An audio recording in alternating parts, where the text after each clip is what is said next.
இருக்குது. ஐயா கரெக்டா? நீங்க எடுத்த ஒரிஜினல் பண்ணு.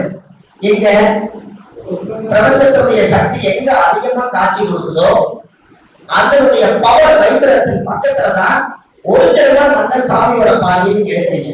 அப்ப அது டூப்ளிகேட் கிடையாது. அப்ப உங்களோட மண்ணை எடுத்து குலதெய்வ மண்ணை உள்ள சேர்த்துக்கீங்க. உங்க ஜாதகத்தை உள்ள கொண்டு போயிருங்க. ஒரு வருஷத்துக்கு அந்த கலசத்தை நீங்க அப்படியே வச்சுக்கலாம்.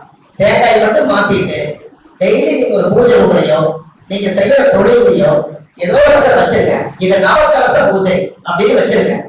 உள்ள இருக்கிற மூலாதாரம் யாருடைய ஜாதகம்? அப்ப முதல்ல நம்ம பவர் ஆகுமா? நம்ம பவர் ஆனா மத்தவங்க பவர் கொடுத்துருவாங்க. ஐயா கரெக்டா? நம்ம நம்பிதான் வந்திருக்காங்க. அப்ப நம்ம பவர் ஆகணும்ல. அப்ப அதுக்கு ஒரு வாய்ப்பு. எப்ப இனிமேல் எங்கேயாவது போனீங்கன்னா புண்ணிய ஸ்தலம் சொல்றாங்க. இந்த புண்ணிய ஸ்தலம் ஒரு இடத்துக்கு ஒரு வீடு கட்டுறதுக்கு எத்தனை பேர் ஐயா வேணும்? 100 பேர் வேணுமா? அந்த வீடு புண்ணியத்தை பண்றாங்க. அந்த புண்ணியத்தை எதுக்கு பண்றாங்க? அந்த இடத்துல தீய சக்தி எல்லாம் வெளியே போகணும். சரி, ஒரு கோயிலுக்கு அடி கும்பாபிஷேகம் பண்றீங்க. அந்த இடத்துல கும்பாபிஷேகம் பண்றாங்க. அதை எதுக்கு பண்றாங்க? அந்த தீய சக்தி போறது. நல்லா பாருங்க. கறி சாப்பிடாம இறைச்சிகள் சாப்பிடாம ஆன்மீக பாதையில போய் யாரெல்லாம் உண்மையா இருக்காங்களோ அவங்க புனிதமானவங்க. அவங்க அன்பு புனிதமான இடத்துல பாடுபட்டா அந்த இடம் புனிதமானது. இப்ப உங்களுக்கு புரியுதுங்களா? கும்பாபிஷேகம் பண்றது, வீடுக்கு புனிதம் பண்றதெல்லாம் அந்த நேரத்துக்கு எல்லாரும் தீட்ட கழிக்கிறது. புனிதமாகணும்னா நம்மளை போல உங்களை போல ஒரு வாழ்ந்து நல்ல பேர் சுட்டி பாவங்கள் செய்யாம இறைச்சிகள் எல்லாம் எடுக்காம சுத்தமான மனிதர்கள் இருப்பாங்க. அவங்க போய் நம்ம வீட்டோட பாவம் பட்டா அந்த வீட்டுல எத்தனை தீய சக்தி இருந்தாலும் நீங்கி அந்த வீடு புனிதமா. இதனாலதான் புனித நீர் ஆட்டு விழா வச்சாங்க. ஐயா கரெக்டா? புனித நீர் ஆட்டு விழா. புனித நீர்னா கலசத்துல இருக்கிறது தண்ணி தான். அதை வந்து நீர் தீர்த்தங்கிறீங்க. அந்த தீர்த்தங்கிறது யாரு பேர் சொல்றா? ஒரு பிராமணன் வந்து ஒரு புனிதப்படுத்தி அந்த கலசத்துக்கு ஆவாரணம் பண்ணதுனால அது புனித நீர் ஆட்டுவிழா. அது முன்னாடி பச்சை தண்ணி தானே. அதே போலதான் மண்ணு எல்லாம் ஒண்ணுதான். ஆனா புனிதமான பாடப்பட்டா வேலை செய்யும். அப்போ 9 நவகிரகத்தினுடைய சக்தி நம்ம ஜாதகத்துல வேணும்னா முதல் 9 நவகிரகத்தினுடைய மண் நம்மளோட ஜாதகத்துல குடிக்கொண்டு இருந்தால் அந்த ஜாதகம் வேலை செய்யும்.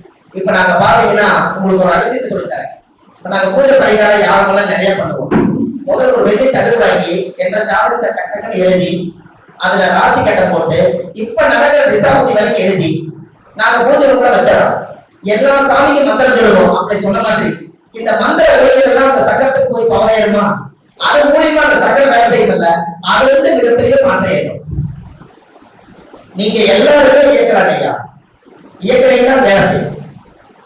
நாம எதுவுமே கண்டுக்கிறது இல்லை. அதனால வேலை செய்ய மாட்டேங்குது.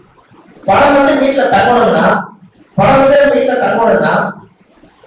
கட்டிருக்கும் இல்லைங்களா? அதுல ஒரு மஞ்சள் கட்டையை அதை வச்சு நீங்க இறுக்கி கட்டி பீரோவுக்கு வச்சு பாருங்க, அந்த பணம் வெளியே போகும். ஏன்னா மஞ்சள் இருக்குது இல்ல, ஊரெல்லாம் மஞ்சள். இந்த மஞ்சள் கட்டையை அதனால வச்சு நீங்க பணத்தை கட்டிட்டீங்கன்னா இந்த குருவோட இணைய இடத்துல சேர்ந்துச்சுன்னா வெளியே போகாதுங்க. நான் அப்ப கூட ஒரு பரிகாரம் சொன்னேன். பணம் சேட்டெல்லாம் வந்து சேட்டு மகள் மார்வாடின்னு சொல்லுவாங்க, சேட்டுன்னு சொல்லுவாங்க. அவங்க ஆதியிலிருந்தே பணத்தரத்தினம் இல்லாம வாழ்றதுக்கு என்ன காரணம்னா அவங்க குழந்தையை குளிக்க வைக்கும் போது பசுமாட்டு நெய்யும் கடலமாவும் கலந்து அந்த குழந்தை சின்ன குழந்தையிலேயே அப்ளை பண்ணிடுவாங்க. அப்ப பசுமாட்டு நெய் வந்து மாடு மகாலட்சுமியுடைய சக்திய பச்சை குழந்தையிலேயே கடலமாவு குரு ரெட்டையை சேர்ந்து அப்ளை பண்ணி குழந்தை விளையாட பண்ணிடுவாங்க. அந்த குழந்தை அன்னையில இருந்து அப்ளை பண்ணணும்னு அது வளர பணத்தோட நிலையே பணாமல் வாழும். ஆனா பணம் ஒரு இடத்துல தங்கு. புரியுதுங்களா? அப்ப இனிமேல் நம்ம வீட்டிலேயுமே குழந்தைகள் பிறந்துச்சுன்னா நீங்க குருங்கிற பசுமாட்டு நெய்யும் கடலமாவும் ரெண்டும் கலந்து வாரத்துல ஒரு நாள் வியாழக்கிழமைனாலும் வெள்ளிக்கிழமைனாலும் குழந்தையை குளிக்க வச்சீங்கன்னா பணத்தை காசு வந்து சேரும். இதெல்லாம் அந்த காலத்துல யோசிக்கிறாங்க இல்லைங்களா? அவங்க சவுண்ட் இல்லாம செய்யறாங்க பாருங்க. நம்ம மக்கள் வந்து கஷ்டப்படுறோம். ஆனா இந்த ரகசியம் ஏன் குழந்தைய வந்து நெய்யில குழி வைக்கிறாங்க? அது நம்ம ஜாத வடிவத்துல பார்த்தா அது குருன்னா கணம். அப்ப பசுமாட்டு நெய்க்கு பேர் குரு. அப்ப கணம் அவங்க குருவுடைய நேரம். அப்ப குருவை இயக்குறாங்க. அதனால குரு அவங்ககிட்ட எப்பவுமே இருக்குது. இத பரிகாரமா எடுத்ததுனால இப்ப நம்ம குடும்பத்துல யூஸ் ஆகுதா இல்லையா? ஏன் அவ்வளவு இல்லைங்க. நம்மளும் ஒரு காலத்துல குழந்தையா தானே இருந்த, இப்ப குளிக்க வேண்டியதானே ஐயா? நம்மளுக்கு குழந்தை தானே, நம்மளுக்கு குழந்தை தானே. அம்மாவும் இப்ப நீங்க எங்க அம்மா வழியை நான் போய் படுத்து விடுறேன். அம்மாவுக்கு நான் குழந்தை தானே, நம்மளே குளிக்க வேண்டியது இருக்குது. யாரும் கேட்க வேண்டியது இருக்குதுங்க. என்னங்கய்யா? நம்மளே வாரத்துல ஒரு நாள் பெண்களுக்கே சொல்லியிருக்கேன், காசு பணம் தங்கணும்னா தாமரை தீர்த்தத்துல குளிங்க. தாமரை தலைய தாமரை இலை, இந்த தாமரை பூ நைட்டு கூட தண்ணியில ஊற வச்சு அந்த எசன்ஸ் எல்லாம் நைட்டு ஊறிடும். காலையில எடுத்து நீங்க குடிச்சிட்டு இந்த ஒரு கும்பத்துல ஊத்திட்டீங்கன்னா அந்த மகாலட்சுமியுடைய தீர்த்தத்தை தலையில ஊத்தும் போது அந்த கும்ப கலச வாசனை மகாலட்சுமி வாசம் செய்வான உடம்புல. அப்ப காசு தருவல்ல இல்லையா? இதெல்லாம் தாண்டி ரகசியமான விஷயம் இது. ஏன் அந்த காலத்துல குளத்துல குளிச்சாங்கன்னா குளத்துல தாமரை இருக்கும். தாமரையோட தட்டுக்கு எசன்ஸ் இருக்கும். அது அந்த தண்ணியில கலந்து இருக்கும். இவங்க போய் குளிச்சுட்டு சூரிய நமஸ்காரம் பண்ணி வருவாங்க. ஒரு நாள் கூட பாடம் நிற்காது. தினக்கூலி டெய்லி காசு சம்பாதிச்சாங்க இல்லையா? அப்ப தாமரை குளத்துக்கு நம்மளுக்கு தொடர்பு இருக்கா? நீங்க சொல்லுங்க. என்னங்க சின்ன விஷயம் தான், ஆனா வேற வேலை செய்யும். ஆனா அதெல்லாம் செஞ்சு பாருங்க. மற்றவங்களுக்கு மக்களுக்கு நம்ம சொல்லாமல்ல. இப்போ ஒருத்தர் கேட்டாரு, அவர் இல்லையா, அவர் தானே பத்திர குரு. அவர் கேட்கிறாரு, அவளை கொடுத்துக்கிற பத்திர குரு இருந்தா என்னங்க பண்ணான்னு கேட்டாரு. பத்திர குரு போது 10ஆம் படம் என்ன தொழில் குருவை வச்சீங்கன்னா தொழில் தோசை பத்தியாக பண்ணல. ஐயா, ஒரு குருவோட படம் 10ல 18 சித்தர்களுடைய படத்தை அதுக்கு டெய்லியுமே 2 வாழைப்பழம், ஒரு கல்கண்டு, ஒரு டம்ளர் தண்ணி டெய்லி வச்சு ஒரு குரு பூஜை பண்ணிட்டே வாங்க. பத்திர குரு பதவியும் பண்ணுவாங்க.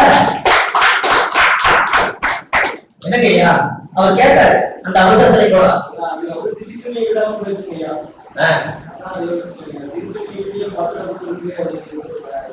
ஐயா திரிசூனியமா இருந்தாலும் ராஜகுரு குருமார்களை கொண்டு வச்சுட்டீங்கன்னா உங்களுக்கு தோஷம் இல்லையா? நீங்க திரிசூனியத்தை வந்து எப்படி எடுக்கிறீங்க? பிரதம தேதியில பிறந்த துலாபார திரிசூனியம் ஐயா. பிரதம தேதியில பிறந்த துலாபார திரிசூனியம் ஏங்கம்மா? பிரதம தேதிக்கு துலாபார திரிசூனியம் தானே வரும். அப்ப என்ன சொல்லுதுங்க? காலச்சக்கரத்துக்கு துலாபாரம் இருக்கிறான்னு கேளுங்க. சரி, மகரம் அப்ப என்ன சொல்லுதுன்னா தொழில் நல்லா இருந்தா வாழ்க்கை சரி இருக்காது, வாழ்க்கை நல்லா இருந்தா தொழில் சரி இருக்காதுன்னு சொல்ல வருது. கரெக்டுங்களா? திரிசூனியம் அதானே. இந்த திரிசூனியத்தை உடைக்கணும். நல்லா பாருங்க. அப்ப துலாம் வந்து எங்க வீடுக்குது? சுக்கரனோட வீடு. மகரம் வந்து யாரோட வீடுங்க? சுக்கரன்னா டைமண்ட் கல்கண்டு. கல்கண்டு தானே, இவங்க தானே, இவங்க பலகாரம். எல்லாத்துக்கும் பிச்சை எடுக்கிறவங்களுக்கு சாப்பாடு வாங்கி கொடுப்பீங்க இல்லையா? நீங்க அவங்க கையில கொண்டு போய் ஒரு கல்கண்டு பாக்கெட்டை கொண்டு போய் அவங்க கையில் கொடுங்க. அவர் பிச்சை எடுக்கிறவர் வந்து சனியோட ஆதிக்கம், துலாம் வந்து சுக்கரனோட ஆதிக்கம். இந்த சுக்கரனை கொண்டு போய் அவர் கையில கொடுத்தீங்கன்னா அவர் வாய்ப்புல ஓட்டாருன்னா திரிசூனி உடஞ்சிருமா?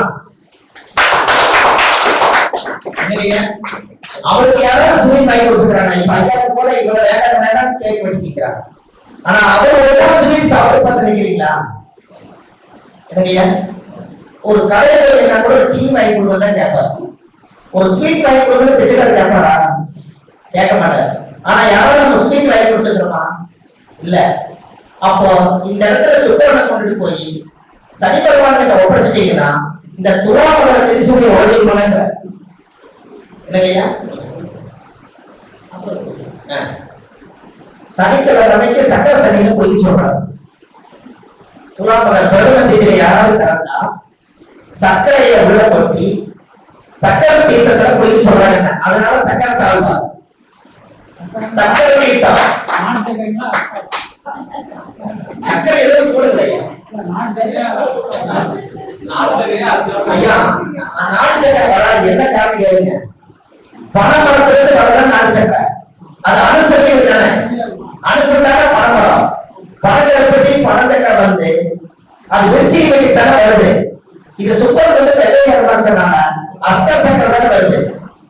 அப்ப சக்கரை தீர்த்தம்னா ஒரு நாளாவது காப்பி வைக்கிறதுக்கு ஒரு சர்க்கரை போட்டு கூட எல்லாரும் காப்பி வச்சீங்க. உங்களோட உடம்பை இயல்பா மாத்திரக்கு ஒரு வகை தண்ணியில ஒரு சர்க்கரை போட்டு அந்த சர்க்கரை தீர்த்தம் குடிச்சீங்கன்னா உங்க உடம்பை இயல்பாயிருச்சு. காசு தானா வருவாங்க ஐயா. புரியுதா? செஞ்சு பாருங்க. அடுத்த நாள் காசு வரும். சர்க்கரை தீர்த்தம் குடிக்கணும். சர்க்கரை உப்பு தண்ணியில குடிக்கிறீங்க இல்லையா? கல்லுப்பு போட்டு குடிக்கிறீங்க. அப்புறம் திரும்ப குடிக்கிறீங்க. சீரகா போட்டு குடிக்கிறீங்க. சுக்கரனுடைய அழகு இலக்கு போட்டு குடிப்பீங்க. சக்கரை தீர்த்தம். அதனாலதான் சக்கரை தாழ்வார். சக்கரை தாழ்வாக என்னங்க? அந்த சுக்கரனும் வேலை செய்யுது. அதனால சக்கரை தீர்த்தம். ஒரு நாள் நீங்க சக்கரை தீர்த்தத்தை முடியுங்க. உங்களுடைய உடம்பு பசிக்கிற சக்திக்கு போயிடும். சுக்கர பசி தானே என்னங்கய்யா? இதை செஞ்சு பாருங்க. சின்ன வேலைதான். வெள்ளிக்கிழமை அது சுக்கர வேலை தானே. அதெல்லாம் வெள்ளிக்கிழமை என்னங்கய்யா?